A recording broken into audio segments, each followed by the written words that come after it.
London থেকে তারেক রহমানের ঘোষণায় মোটামুটি তোলপাড় শুরু হয়ে গেছে। তোলপাড় মিন্স লন্ডনে তারেক রহমান যে ঘোষণা দিয়েছে, বেশ কয়েকটা তাৎপর্যপূর্ণ ঘোষণা, এগুলো গণমাধ্যমে এসেছে এবং গণমাধ্যমে এগুলো ব্যাপক রিয়াকশনস পাচ্ছে, ব্যাপক রিচ পাচ্ছে, এনগেজমেন্ট পাচ্ছে।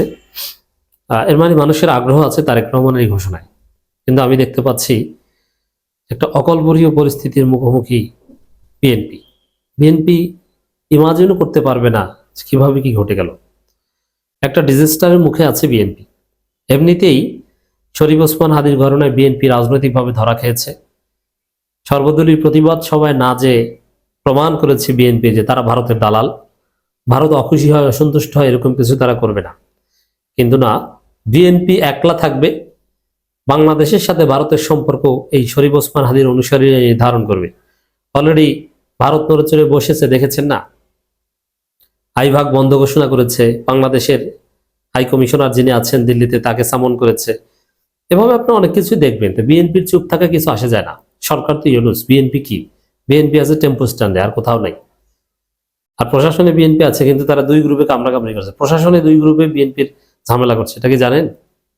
নব্য বিএনপি আর পুরন বিএনপি, এদের মধ্যে ঝামেলা চলছে। What ever.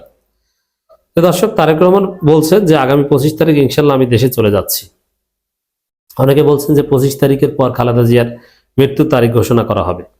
হু নস, আল্লাহ নোসওয়েল। এরপরে তারেক রহমান বলছে, অনুরোধ করছে যে প্লিজ দয়া করে কেউ এয়ারপোর্টে যাবেন না আমাকে বিদায় দিতে। কেন যাবেন না? এয়ারপোর্টে গেলে বাংলাদেশের ভাবমূর্তি নষ্ট হবে। তারা বুঝবে যে বাংলাদেশের মানুষ, এরা বাংলাদেশি, এরা বাঙালি, এরা এই করে সেই করে। আচ্ছা ঠিক আছে, গেল না। ধরে নিলাম যে, যদিও তারেক রহমানের কথা বিএনপির লোকজন শোনে না, এটা পাও কথা। তারেক রহমান কথা যদি শুনতো তাহলে তো তারেক রহমান চাঁদাবাজি করতে নিষেধ করেছেন। কই কেউ চাঁদাবাজি বন্ধ করেছে? তারেক রহমান কথা শুনে না। তা আমি যদি থিওরিটিক্যালি ধরে নিই যে 25 তারিখ লন্ডনে তারেক রহমানকে বিদায় দিতে বিএনপির লোকজন যাবে না, জাস্ট ঘনিষ্ঠ কিছু লোকজন এবং পরিবারের লোকজন নিয়ে তিনি বিমানে উঠবেন, তাহলে বাংলাদেশের ক্ষেত্রে আপনারা পুরো ঢাকার শহরে ভূমিকম্প করার প্ল্যান কেন করছেন? বাংলাদেশের লোকজন লন্ডন এয়ারপোর্টে গেলে বিশৃঙ্খলা বা একটু ধাক্কাধাক্কি, যে ক্রাউড, এতে ভাবমূর্তি ক্ষুণ্ণ হবে। আর ওই সেম কাজ বাংলাদেশে করবেন, তাতে আর ভাবমূর্তি ক্ষুণ্ণ হবে না। এই দ্বিচারিতা কেন? আপনি যদি বিশৃঙ্খলা এড়াতে চান তাহলে বাংলাদেশে আসার পরে নিরিবিলি এভার কেয়ারে চলে যান। আপনি কেন ঢাকার শহরে বিশৃঙ্খলা সৃষ্টি করতে চান? আর ঢাকার শহরে যে কি হবে বিএনপির দুই গ্রুপের মারামারিতে, just wait and see. Tarique Rahman control করতে পারবেন না। তারেক রহমান যেখানেই যাবেন দেখবেন বিশৃঙ্খলা। তারেক রহমান এভার কেয়ারে যাবেন, তারেক রহমান জুমার নামাজ পড়তে যাবেন, যেখানেই যান বিএনপির লোকজন একটা অস্থিতিশীল পরিস্থিতি তৈরি করবে, যাতে নির্বাচনের বিরুদ্ধে একটা পরিবেশ তৈরি হবে এবং জনগণের দৃষ্টি ভিন্ন দিকে যাবে। এবং ফুল দেয়া, তারেক রহমানের সাথে ছবি তুলতে যে লাইন, এতে বিএনপি স্বাভাবিক কার্যক্রমও ব্যাহত হবে। এরকম একটা অকল্পনীয় পরিস্থিতিতে বিএনপি পড়বে। তারেক রহমান এটা কন্ট্রোল করতে পারবেন না। তো দর্শক, এখন তারেক রহমান যেটা সরাসরি ঘোষণা দিয়েছেন যে আগামী 25 তারিখে ইনশাল্লাহ আমি দেশে চলে যাচ্ছি। আসলে কি যাবেন? এখন অনেকে কিন্তু বলছেন না, আসবেন না, শেষ মুহূর্তে কোনো একটা নাটক করবেন। কেউ কেউ বলছেন যে শেষ মুহূর্তে খালেদা জিয়াকে একটু সুস্থ দেখিয়ে কৃত্রিম ভাবে বলবে যে না, এখন লন্ডন নেওয়ার সময় এসেছে, তাহলে তারেক রহমানের বাংলাদেশের আগমন আপাতত স্থগিত। যেহেতু খালেদা জিয়াকে লন্ডন নেবে, তা আম্মা লন্ডন যাবে, সেখান থেকে কি ভাই আসতে পারে? তো এরকম একটা বিষয় আসতে পারে। জামাত কর্মী আখতারুজ্জামান রঞ্জন থেকে শুরু করে আরো অনেকে এখনো বলছে যে তারেক রহমান আসবেন না। তো এই জন্যে আমার কিছুটা বিশ্বাস হতে শুরু করেছে যে তিনি আসবেন। তবে শেষ মুহূর্ত পর্যন্ত আমাদের অপেক্ষা করতে হবে। আসার 1 মিনিট আগেও বলা যাবে না যে তিনি আসবেন না। কত নাটক করতে পারেন। যে ঘোষণা দিচ্ছেন, এটাও একটা তাৎপর্যপূর্ণ যে মির্জা ফখরুল বলেছেন, তারপর আবার তাকেও একই কথা বলতে হচ্ছে যে 25 তারিখ যাচ্ছি। মনে হয় যেন নতুন ঘোষণা নিজের মুখ থেকে।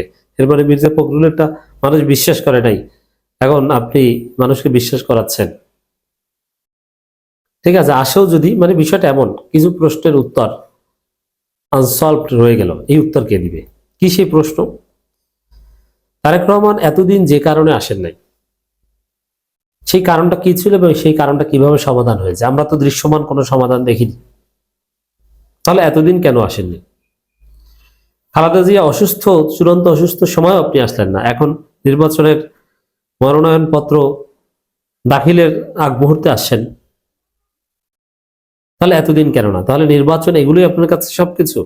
মায়ের অসুস্থতা কিছু না? আর দেশে আসার সিদ্ধান্ত আমার একক নিয়ন্ত্রণাধীন নয়, এই যে বিষয়গুলো ছিল, অথবা বিএনপির নীলুফার চৌধুরী মনিবা অনেকে বলেছিলেন যে ব্যারিকেড আছে, ব্যারিকেড তুলে নিন। তাহলে কি ব্যারিকেড ছিল আর কি ব্যারিকেড তুলে নিয়েছে বলেন? আপনারা বলতে পারবেন না। তাহলে কি বোঝা গেল? যে আপনারা এতদিন জাতির সাথে প্রতারণা করেছেন। হ্যাঁ, প্রতারণা করেছেন, এটাই ঠিক। আর প্রতারণা করার কারণে দেশে তারেক রহমান আসলে উল্টো বেকায়দা করবেন। বিএনপির লোকজন গোলাগুলি করে মারা যায়, এটা নিত্য নৈমিত্তিক ঘটনা। আমি যখন এই কথা বলছি তার কিছুক্ষণ আগের খবর, পাবনার ঈশ্বরদীতে এক বিএনপি নেতা, সম্ভবত ইউনিয়ন বিএনপির আহ্বায়ক বা এই টাইপের গুরুত্বপূর্ণ নেতা, তাকে গুলি করে হত্যা করেছে। কি নিয়ে? জমি জমা, ইট বাটার, মাটি কাটা নিয়ে। এই পরিস্থিতিতে আবার বিএনপির এক প্রার্থী নারায়ণগঞ্জের মাসুদুজ্জামান মাসুদ, তিনি নির্বাচন থেকে সরে দাঁড়িয়েছেন নিরাপত্তার অজুহাতে। এখন প্রশ্ন যে নিরাপত্তার সংখ্যাটা কার থেকে? বিএনপির এই প্রতিদ্বন্দ্বী প্রার্থীদের কাছ থেকে নিরাপত্তার সংখ্যা, সরকারের কাছ থেকে কিংবা আওয়ামী লীগের কাছ থেকে নিরাপত্তার সংখ্যা নেই। কারণ আওয়ামী লীগের কেউ বিএনপির উপর ক্ষুব্ধ না এবং ভারত বিএনপির উপর ক্ষুব্ধ না। ভারতের ক্ষোভ, আওয়ামী লীগের ক্ষোভ বিপ্লবীদের উপর, বিএনপির উপর নয়। জামাতেরও সবার উপর নয়, জামাতের ওই সাদিক ক্যাম্পদের উপর। এই জায়গায় দর্শক, তারেক রহমান দেশে আসার পর এই যে গোলাগুলি বা এই চাঁদা উঠানো, এগুলো বেড়ে যেতে পারে। অনেকে ভাবছেন যে কমবে না, এগুলো বাড়বে।